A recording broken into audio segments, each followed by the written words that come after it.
HS-130E0 high-altitude reconnaissance aircraft. In this subtype, the span has been increased to 108.2 feet, the wing area to 914 square feet, and the aspect ratio to 12.85 to 1. There is a pressure cabin for a crew of 3. 2 Daimler-Benz 603C engines are installed in the wing nacelles, and there is a supplementary DB605 in the fuselage driving a large supercharger, which supplies all 3 engines. Fuel tankage, internal, 1,035 gallons. Fuel tankage in drop tanks, 396 gallons. Normal flying weight, 36,700 pounds. Maximum speed limit and combat rating, 379 miles per hour at 45,900 feet. Service ceiling, 49,500 feet at 31,400 pounds. Range with drop tanks, 1,860 miles. Maximum flying weight, 39,900 pounds.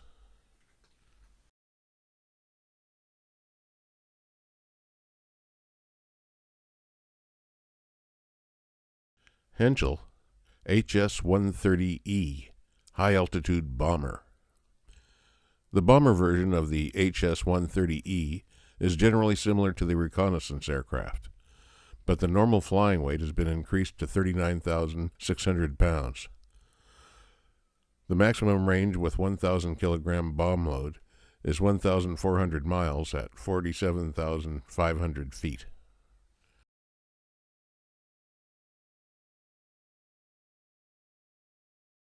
Henschel HS-132 dive bomber. In 1937, research into dive bombing led to the Berlin B-9 being built to study the advantages of a pilot lying prone to better resist G-forces. Extensive B-9 testing throughout World War II showed how great the advantages were, and it was also clear that frontal area could be reduced. This led to the Henschel HS-132 prone pilot dive bomber, begun in early 1944. The 132A series were to be dive bombers with a 1,102-pound bomb, but no guns. The 132B with the Junkers UMO 004 engine was to carry a similar bomb as well as 2 20mm MG-151 cannon. Span, 23 feet 7 1/2 inches. Length, 29 feet 2 1/2 inches. Height, 9 feet 10 inches. Weight, loaded, 7,496 pounds. Maximum speed, 485 miles per hour. Range, with bomb at 32,800 feet, 696 miles.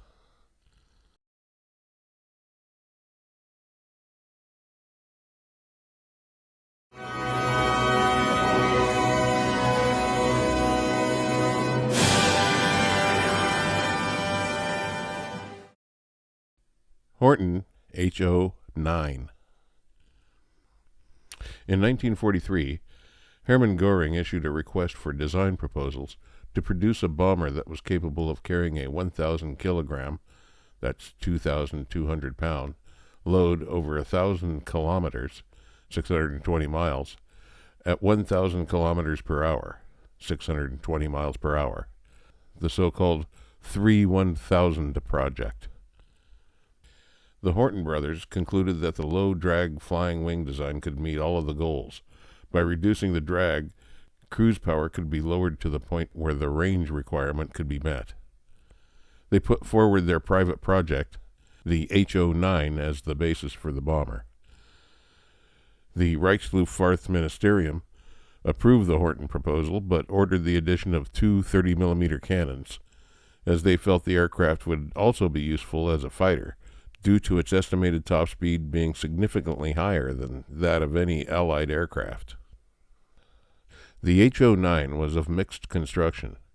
with a center pod made from welded steel tubing and wing spars built from wood.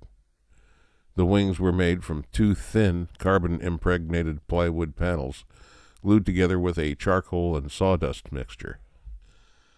The wing had a single main spar, penetrated by the jet engine inlets, and a secondary spar used for attaching the elevons. It was designed with a 7G load factor and a 1.8 times safety rating. Therefore, the aircraft had a 12.6 G ultimate load rating. The wing's chord thickness ratio ranged from 15% at the root to 8% at the wingtips. The aircraft utilized retractable tricycle landing gear. A drogue parachute slowed the aircraft upon landing. The pilot sat on a primitive ejection seat. It was originally designed for the BMW 003 jet engine, but the engine was not quite ready, and the Junkers UMO 004 engine was substituted. Span, 55 feet. Length, 24 feet 6 inches. Height, 9 feet 2 inches. Wing area, 540.35 square feet. Empty weight, 10,141 pounds.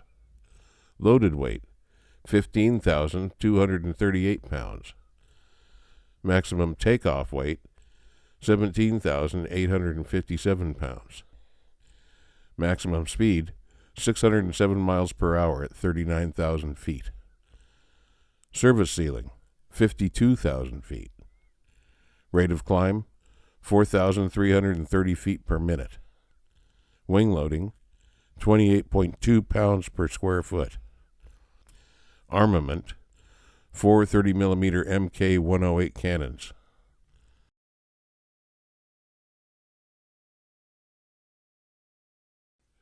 Horten HO-18, heavy bomber.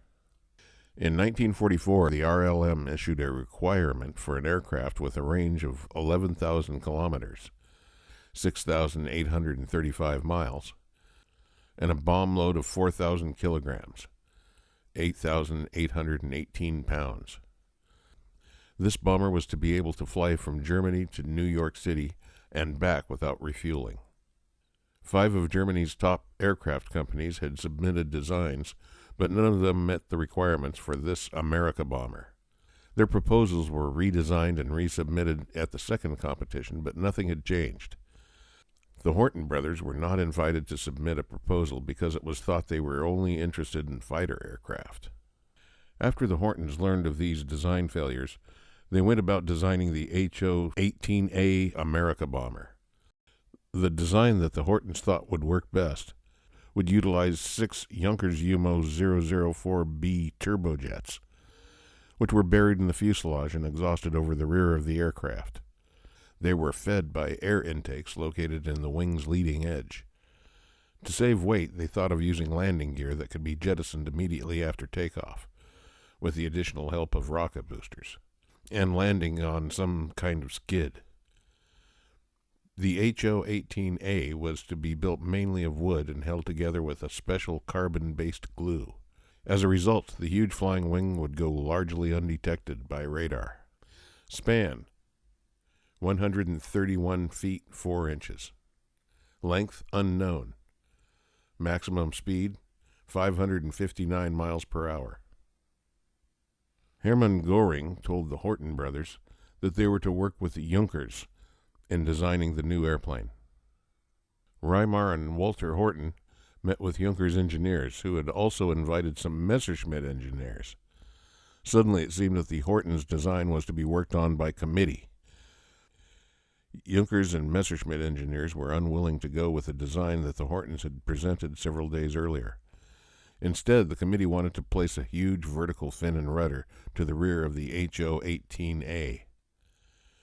Reimar Horten was angry, as this would add many more man-hours, plus it would create drag and thus reduce the range. The committee also wanted to place engines beneath the wing, which would further create additional drag and reduce range even further. After 2 days of discussion, they chose a design that had huge vertical fins with the cockpit built into the fin's leading edge.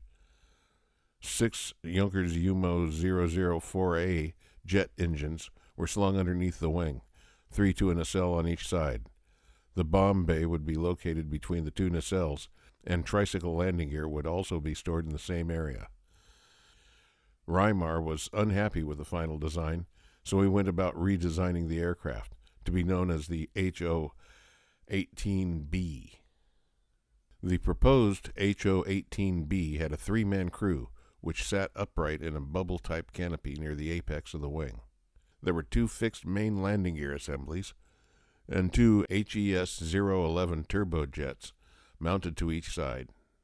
During flight, the tires would be covered by doors to help cut down on air resistance and drag, a nose wheel being considered not necessary. Overall, the aircraft would have weighed about 35 tons fully loaded.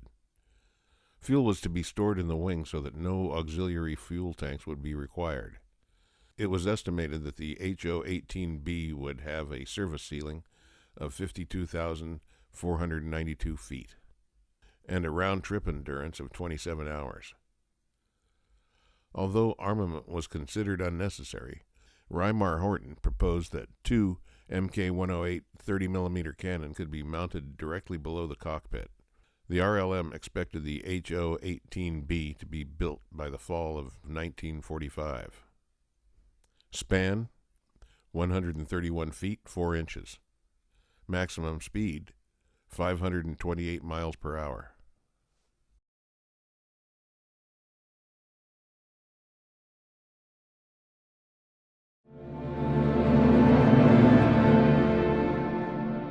The manuscript didn't mention the Henschel 130A, and about 10 of them were built. 3 prototypes and 7 pre-production aircraft. The Henschel 132 had 6 prototypes ordered. The first one was nearly ready to go when Soviet forces overran the airfield. Almost the same story with the HO-229. 7 prototypes were ordered and 20 pre-production machines. The first one was flown for a total of 2 hours and crashed. The rest of the prototypes were nearly complete when Allied forces arrived on the airfield. Incidentally, the 229 was my favorite airplane growing up as a youngster, and nobody else I knew had ever heard of the thing. See you next time. The present tense has been used for convenience in the following contexts. However, this does not mean that an aircraft is in existence or that one was ever built.